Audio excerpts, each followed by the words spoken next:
Good evening, everyone. This is Madhog Master speaking, along with the lovable Ser Devar Archbaron of Britain. Greetings, one and all. Tonight we're discussing another fanfiction of the pony variety.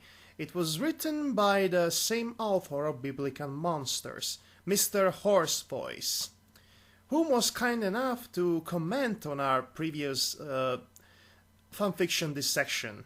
He was positively impressed.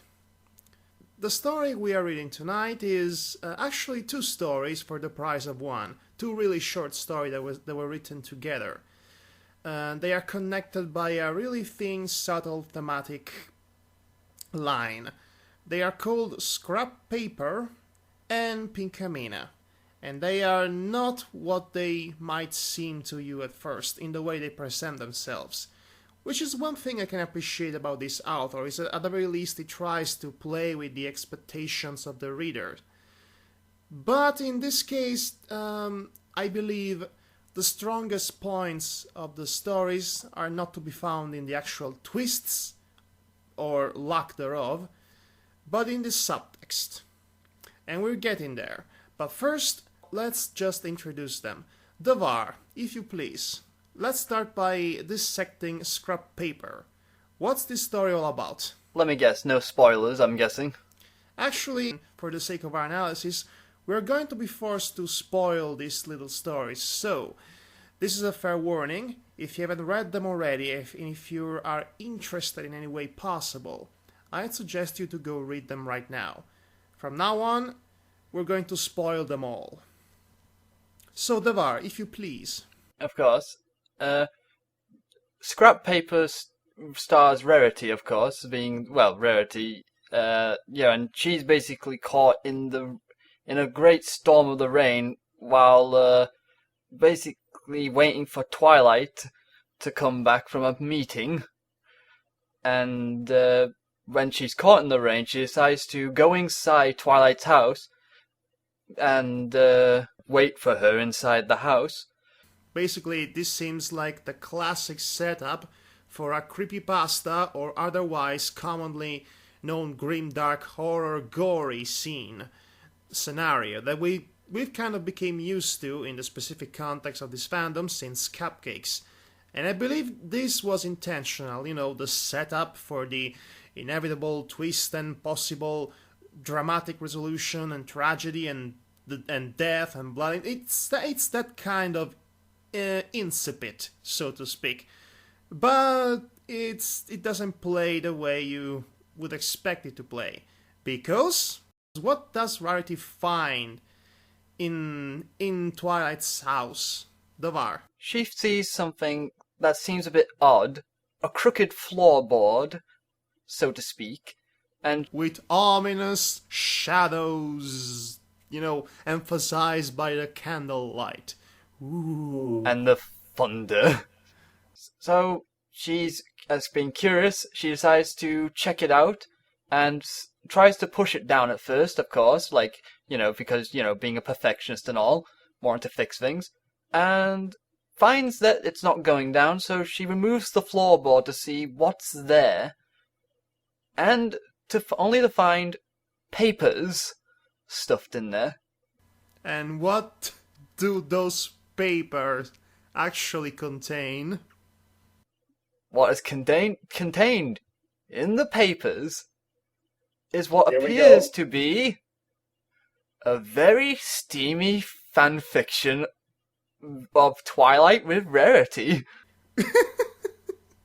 It's at this point that I really started laughing out loud while I was reading that. I couldn't help but grin slightly at it because it was quite an amusing, setup, because it's all serious and foreboding shadows and all that, and then suddenly... Yes, in fact, the story itself, the author let us know before Rarity actually uncovered the title, the titular Scrap Paper, that Rarity's day would have gone off normal if she hadn't noticed the board. So with that ominous line, you might think something tragic is about to happen, and then she finds out it's a raunchy fanfiction that was hidden. And at this point, the joke should be evident. Except the author still tries to manipulate the reader's thoughts by what happens next, because Rarity actually reads the whole thing from front to back, and what she does find is a bit unsettling. Devar? Of course. The thing that she finds a bit unsettling is as it goes on, the stories seem to take a drastic, obsessive, dark turn, where it involves not only, let's see, what did it describe again? I believe it described chains and... It begins with normal, intercourse with preliminary motions. Then it slowly devolves into, S&M and chains and leather and rape, and it concludes with Rarity's death from Twilight Sparkle affection, so to speak. And this kind of terrifies Rarity. So naturally then Twilight comes in. And they share this awkward moment. That's then broken by Rarity basically fleeing the house with Twilight chasing her, a very confused Twilight, I might add. And then there's the twist of the story, which isn't much of a twist at all. In fact, it's a very predictable twist. It was Spike who wrote that fanfiction. We spoiled that for a reason. Now we have to dissect this story properly to see what's clever or maybe not clever about it. When I think of this author, I like to imagine that he's a master in crafting foreboding and suspenseful atmospheres. He's also a master in crafting, seemingly abrupt open endings, so to speak. That might leave you with a need for more or a sense of betrayal, like many people felt when they read biblical monsters. But similarly to biblical monsters, the most interesting part to be found in his stories is not the actual story itself, it's the subtext hidden beneath the deceptively simple wording and writing. I think this author is a regular H.P. Lovecraft disguised as an R.L. Stine, because it's really simple to read, but it hides more interesting factoids, so to speak. And let's get to those factoids. In fact, let's get to the subtext as well. First of all, the most blatant point of this story, which is the meta-commentary on fanfiction writing. That should be blatantly obvious, Devar. Yes, it's definitely blatantly obvious. I would also add that, it's like an obsession that grows even more and more and gets even more dark with carnal feelings involved in that too, which is blatantly obvious in that subtext as well. But that's actually the point, I think the clever point the author was trying to make with his meta-commentary on fanfiction writing. Fanfiction is a cathartic outlet, so to speak. It's when you pour your innermost desires or even your innermost sadistic facets of your personality that you might have not been aware of. Basically, what does this author is telling us is that who writes fanfictions isn't necessarily a monster or a potential serial killer or a sociopath. He is a normal person who happens to find a cathartic outlet that doesn't really hurt anyone if you think about it, because it is just a fanfiction. So if you have to take a message from this story, is that people shouldn't take cupcakes all that seriously to begin with. It's just fanfiction. It drives the point home with Rarity reacting to Twilight based on what she read, and she assumed she was crazy, And then we have Spike, who wrote that fanfiction, which, by the way, as far as twists go, is not very clever, but it actually makes a lot of sense, especially if you think how the fanfiction was written at first. The fanfiction within the fanfiction, I'm talking. Let's not be confused about that. Stop making a, new laws of physics breaking places. It's clever because it makes a commentary about fiction writing that's actually subtle and not immediately obvious. Well, not immediately obvious in the way it presents itself. So that's one thing I liked. The beginning of the story was very good in setup, and then when it got to the darker theme bits, it was like, you really got me going with that, because it's like this whole reference to fanfiction writers and all that, who put in a lot of their thoughts and their desires, and well, not true desires, but more like what they want to share, but a cathartic outlet for their darker selves, which is a function that fanfiction actually serves pretty well if you think about it. It's almost therapeutic. Yeah, therapeutic, I would agree on that one too. The only thing I disliked about it was probably because overall the twist, for me, it didn't make sense, because Spike is a baby dragon. Well, actually, he's called a baby dragon, but I think he's more of a prepubescent age and all that. Mentally speaking, is more or less the teenager. Well, almost like that. But actually, I think this makes a lot more sense than you might think. First of all, the way we are introduced to the fanfiction within the fanfiction, it was written in two ways. One would imply a self-insertion character, which Rarity automatically assumed was Twilight herself, not knowing it was Spike.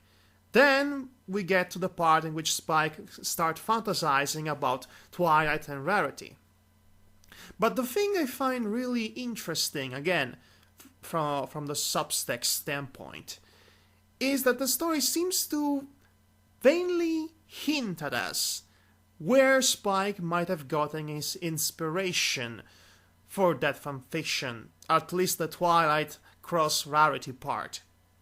Now, if you recall Devar, before Rarity, flees from Twilight's house, there is a brief exchange between the two mares, in which, due to a misunderstanding, it is heavily implied that Twilight might have thought that Rarity might be into her, and she seems to be interested in the idea.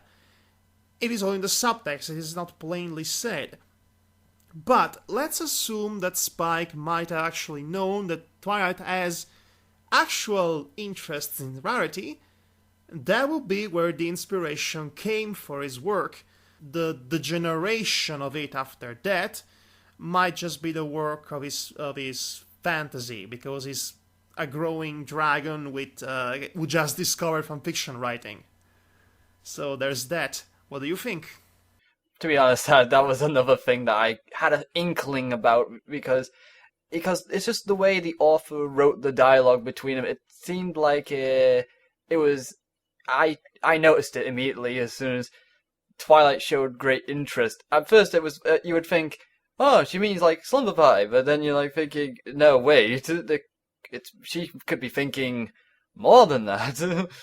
Actually, I appreciate the fact that most of it's kept ambiguous purposely, because the author's major strength is his minimalistic writing. That's left purposely ambiguous, and minimalistic does not mean lazy in any way possible. It's supposed to make the reader think and draw his or her own conclusions. Now, this story is very simple compared to biblical monsters. In fact, I think this and the other one, which we're about to discuss momentarily, are basically an exercise in building up tension and subtext, and I think he pretty much did those for an exercise, basically. It shows because, again, they are simple and not all that complex to analyze, but they still retain a interesting subtext in my book. Atmosphere and theme, I say, is of the story, is basically the whole thing for this that makes this strong in the short story. It's just basically not one of those things people should, hope for the best for, Yeah, and that's actually the point of the story itself, not taking fanfiction all that seriously to begin with. When people take something like Cupcakes all that seriously, it spawns a variety of reaction and counter-reaction, and just like that you have something mediocre that should just be forgotten become extremely popular. So I believe it's a commentary about that, primarily. And it serves its purpose quite well. Again, with the presentation working to its advantage. We should probably get onto Pinkamena, since... Okay, let's talk about Pinkamena. The story format for Pinkamena is very different from scrap paper, as it's done in the style of a diary entry. Well, except for one point in the story in which the story breaks its own formulaic structure to present us some sort of a mental dialogue between Pinkie Pie and her second personality. We're getting there. So basically, what's the story of Pinkamena as told through these diary entries, written presumably by Pinkie Pie herself? The diaries, as they hold the information, they tell of a story of Pinkie finding out she has a vestigial twin inside her. The Latin name is, I believe, fetus in feto. Or in other words, folks, Siamese twin. You know, I was actually delighted by this premise because it instantly reminded me of the backstory of Pinocchio, a character from Black Jack. Remember that one? She has the exact same story, actually. She was basically a fetus in feto, grown and trapped inside the body of her twin sister, and twin sister rejected her, and Dr. Blackjack, which by the way was created by Osamu Tezuka, and I'm getting to talk about Osamu Tezuka in this fanfiction dissection video, which is really impressive, I might add.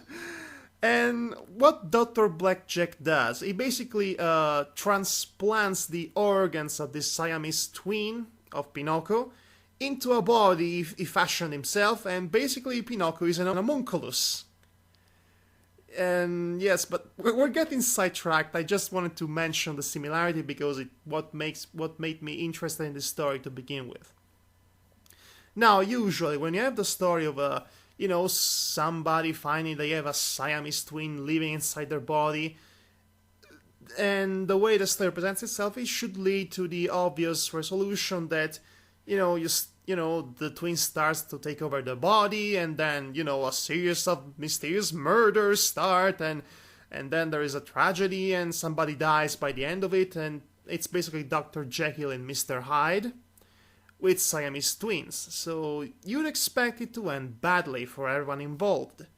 You wouldn't most certainly expect it to, everyone actually ended up accepting the fact that Pinkie Pie has this second personality in her body that occasionally takes over, which by the way is called Pinkamena, and she is very different from Pinkie Pie, and they just go on and accept, that this is another pony living inside her friend, and life goes on normally and everything is peachy, isn't it? Except it isn't. Yeah. Okay, so I believe I just went off on a tangent there, and to avoid confusion, Devar summarizes the story briefly, please. I'll try my best. Let's see.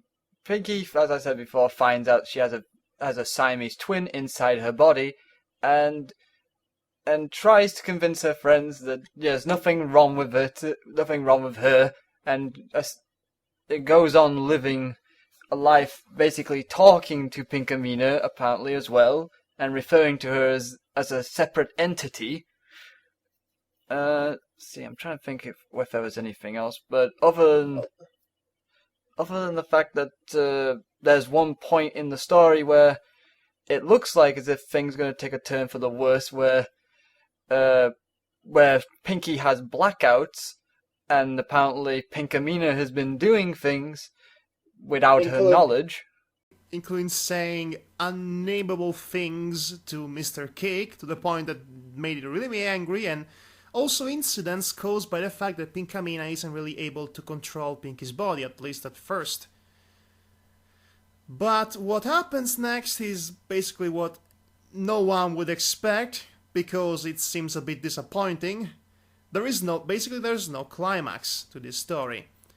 It just happens that the two of them learn to cohabit the same body, and our friends learn to accept the existence of Pinkamena, and they just go on with their lives, and everything is good and happy, and there's an happy ending, and there's nothing worth to fear. Everything is happy, everything is so perfectly wrapped up with a ribbon on top of it, except it really isn't, because again, subtext.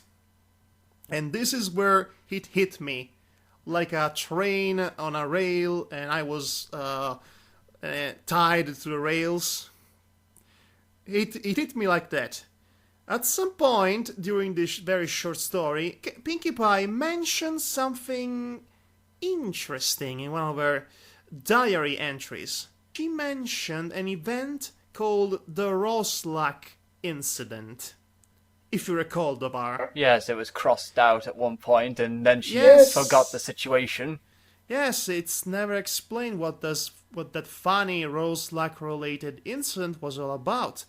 But later on, it was actually described in another diary entries that Pinkie Pie found traces of dirt, apparently came from her hooves, in the house after the Roslack incident and after one of her blackouts.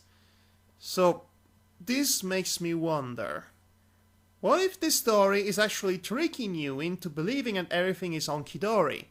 What if secretly Pinkamena is actually a serial murderer and Roslack was just the first victim? Again, it is all ambiguous and very much only implied in the subtext, and it might not even be there to begin with. But it's still something that gave me, well, that disturbing thoughts. Fed my brain thoughts, basically, and it gave me disturbing thoughts. So, again, it's the kind of story that you actually finish reading, you're like, yeah, whatever, this is disappointing, but then you think about it and you're like, wait a minute, revelation! I actually had that revelation straight away as soon as I read the dialogue and the writings, because I just assumed it because I can't help but analyze the story as I read it. So that's something I still do usually, but I have to admit, the ending of this story, or lack thereof, might have thrown me to a loop. And that was precisely the intentions of the author, I believe, at this point. Throwing the reader into a loop with a, well, anticlimactic ending and happy ending, it actually hides a deeper darkness to it, and I actually kind of love that. I would say puts the reader into a false sense of security. This story actually throws the reader into a sense of, I just wasted my time reading this thing. If the reader is able to realize that there is a subtext to this that's far more interesting than what they actually read, reading between the lines of the diary entries, then there is something far more darker going on in this story. So it's a different way of playing with the expectations of the readers. It's not an obvious, blatant play ending with a twist and whatnot. It's more subliminal and subtle. And that's something I personally enjoy. What about you, Devar?